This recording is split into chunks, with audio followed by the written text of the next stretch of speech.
ஒரு அரை கப் தயிரை வந்து நல்லா பீட் பண்ணி வச்சுருக்கேன். அதில் ஒரு 1/2 டம்ளர் தண்ணி விட்டுருக்கேன். நல்லா வந்து கலந்து விட்டுடலாம். இதில் வெங்காயத்தை சேர்த்துடலாம். வெங்காயம் கருவேப்பிலை ரெண்டையுமே சேர்த்துட்றேன். தேவையான அளவு உப்பு சேர்த்துட்றேன்.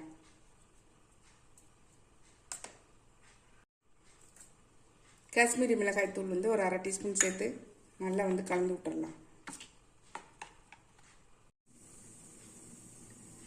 கடுகு தாளிச்சிருக்கேன். இதில் கொஞ்சம் பெருங்காயத்தை சேர்த்து நம்ம இந்த கலவையை சூடாக இந்த இதில் ஊற்றினோம்னா சூப்பராக ரெடி ஆயிடுச்சுங்க. நம்ம சுவையான சைட் டிஷ் சூப்பராக ரெடி ஆயிடுச்சுங்க. 5 மினிட்ஸில் செஞ்சிடலாம். டேஸ்ட்டும் சூப்பராக இருக்கும்.